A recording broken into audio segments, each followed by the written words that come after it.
welcome back to Mosaic, an African American Perspective. I'm talking to Mussie and Kidus Michael about the Gandhi Brigade. Hello and welcome, gents. Hi. Thanks so much for coming on the show today. I really appreciate it. Thank you for having us. I want to talk a little bit, of course, about the work that you're doing with the Gandhi Brigade Youth Media. So I want to ask each of you, so how did you become involved in the Gandhi Brigade? Well, for me, in the 9th grade, my friends told me about the program, and they told me how much fun it is, how they're talking about different social justice issues, and I felt drawn to that. So I joined, and it was like fun for me as well. Like I got to talk about issues that I held close to my heart, and so yeah, that was how I joined. And you? Well, when I was in 11th grade, a lot of my friends talked about the Gandhi Brigade and how we were able to talk about different community issues using media. And back in 7th grade, I learned a lot of like media techniques with cinematography and editing. So I wanted to use my abilities to help the Gandhi Brigade. Yeah. That's awesome. So now, how does what you learn at the Gandhi Brigade help you in school? Well, for me, I take like certain classes like global issues. I took some law classes and some comparative government. So the issues that we talk about inside Gandhi Brigade, it helps me throughout my media projects inside Gandhi Brigade, but also the classes I take, because I not only learn about the subjects and the issues in Gandhi Brigade, also in school. So it's like it helps me in both sets, in both rooms. So yeah. Okay, that does work. Yeah, I agree with Kidus. In a lot of my social studies classes, we talk about the different issues, same as Gandhi Brigade, and we get to like in Gandhi Brigade, it's more of like a hands-on type thing. So we get to like dig deeper using the media and interviews with different like delegates and stuff. So we could like get a more of a first-hand perspective on the different issues. So now, what are some of the things that you've actually learned from your participation in the Gandhi Brigade? I'm going to start with you, Mussie. Tell me about that. I learned that like a lot of different issues in the community, and how to edit videos, and use cinematography to capture like a different mood in our documentaries. Now, okay, you said a different mood in your documentaries. Kind of explain that for our viewers, because they may not quite understand. You gentlemen are the technical, technical aspects of everything. You know all about that. Can you talk a little bit more about that, please? So if it's like if we're depicting like a kind of like dark time in the documentary, like kind of like the bad issues that are going on. Really negative issues that impact the community. We kind of like dim the lighting, and we kind of use like certain like camera angles to like depict like the mood. Okay, and Kidus, do you agree with that? Or is that what you? I agree with that. I also like Gandhi Brigade has helped me with my editing skills a lot, because before that I learned some editing skills, but throughout Gandhi Brigade it's taught me how to like do it like faster and it's easier for me now.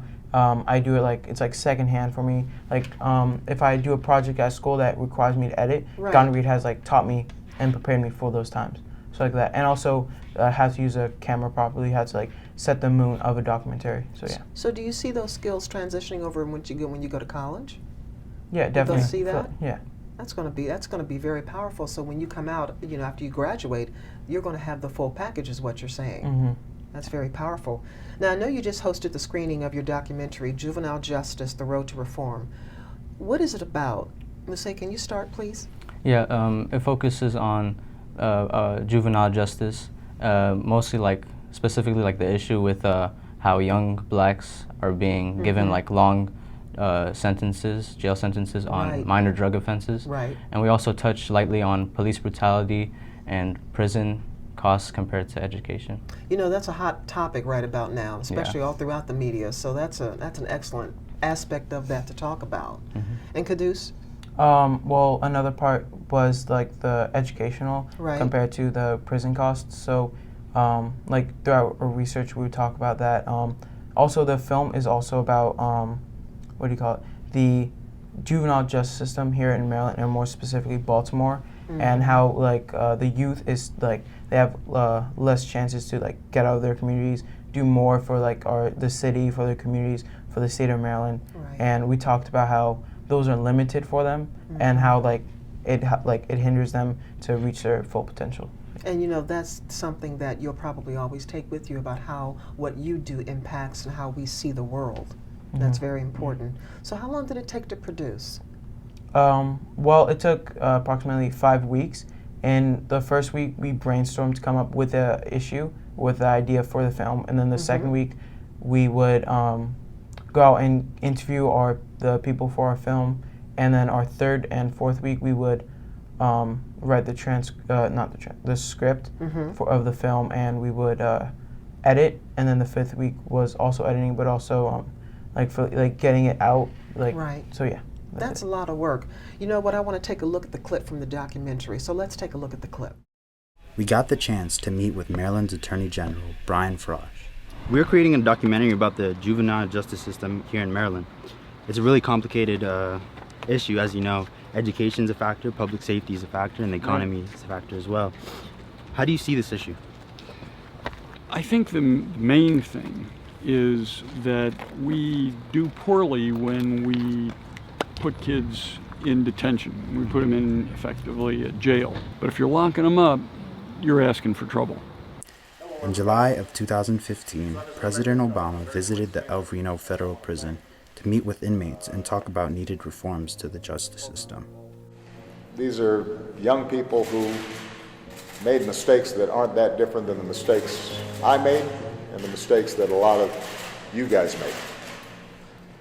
The difference is they did not have the kinds of support structures, the second chances, the resources that would allow them to survive those mistakes. We were shocked to discover the inequity of those resources.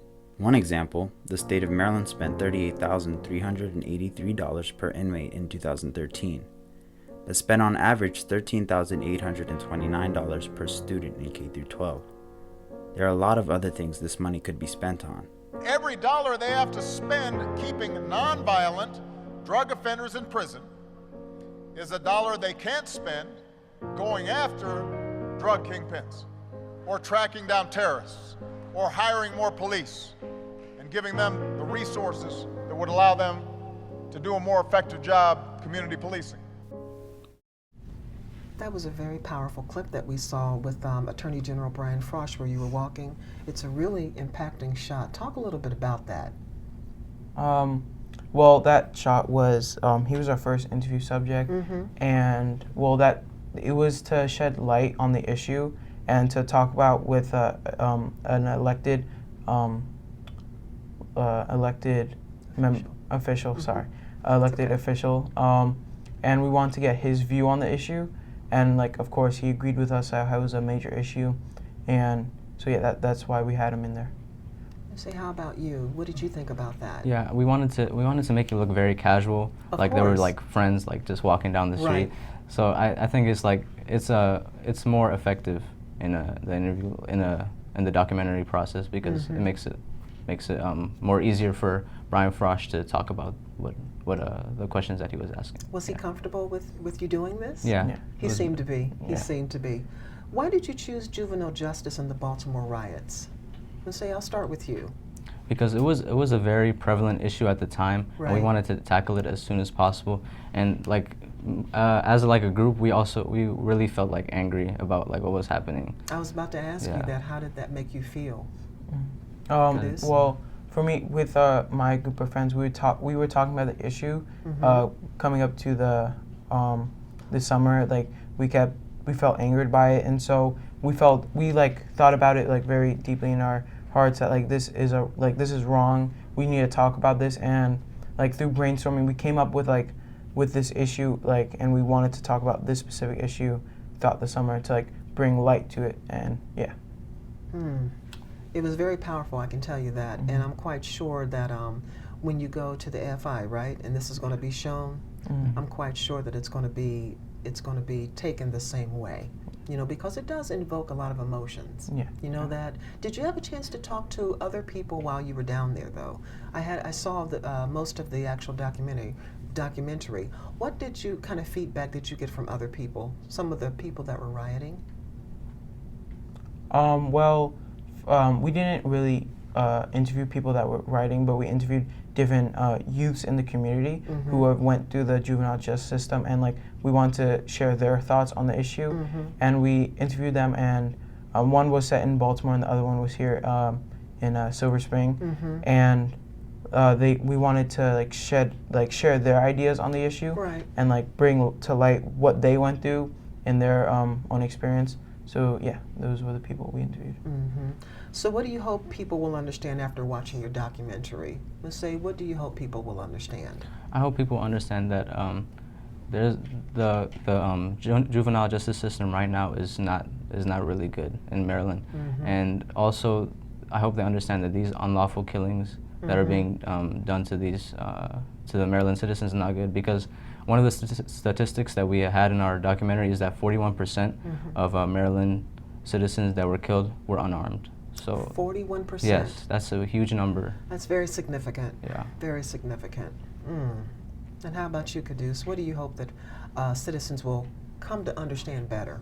Well, other than the juvenile justice system is also the prison system compared to our educational system. Right. Because we found out that approximately 38,000 was put towards each inmate in prison, while compared to only 13,000 per student. You mean dollars? Yeah, $13,000 per student K through 12, which is it's 3 times the amount. Right. Which we feel we should put more money back to the educational system, so we have more chances of furthering their development and bringing them to higher education, to do more for their communities, and share and help each other to further our success. That's right. So what will be your next project? Well, we're planning on creating a film about the college tuition cost and the impact towards the youth. I could have used you when I was going through school. So yeah, we're in the pre-production phase of that film, and yeah, so we're working with our other Gandhi Brigade members. So yeah, we're doing that. So what do you gentlemen see for your future with the Gandhi Brigade Youth Media? Must say? Well, I'm in my senior year right now, so I hope to keep to this summer. I hope to do another documentary program with them. Fantastic. And on a prevalent issue. Okay. And you, Kidus? Well, I'm also a senior, and I hope to keep working with them throughout the summer next year, and also if I can during college, I'll come back and try to help the next set of kids who go through the system, and help them learn different aspects of Gandhi Brigade, and also learn new techniques, how to do the documentaries, and yeah, that's what I hope to do. Well, I'd like to thank you both for coming on today's show, because this is very, very important information, and I wish you all the best success for everything you're doing, especially for the documentary. Thank you so much. Thanks for having us. Thank you. Well, unfortunately, that's about all we have time for today, and I'd like to thank our guests, Evan Glass, Mussie Fitsum, and Kidus Michael. You can review the full documentary at gandhibrigade.org. I'm Deborah Milo. Please join us again next month for another edition of Mosaic, an African American perspective. Till next time, make it a positive day.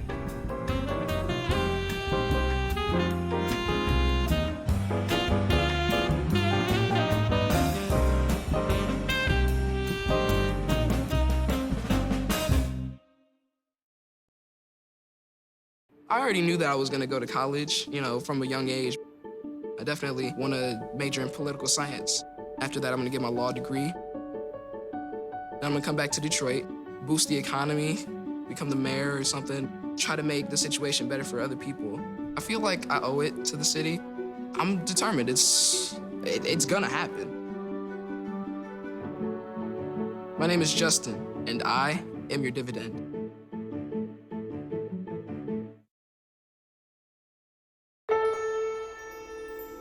You wanted to be a teacher when you were little, but things changed. Teaching didn't seem that cool anymore, so you decided to become something else. But what would your 12-year-old self say? Amazing things are happening in teaching, so it's time to put it back on your list. Don't try to convince yourself otherwise. You had it right the first time.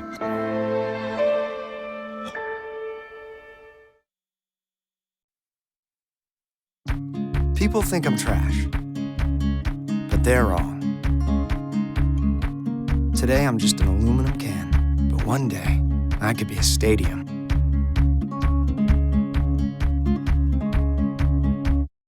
And United States Radio and Television Network, 26 separate transmissions at one time.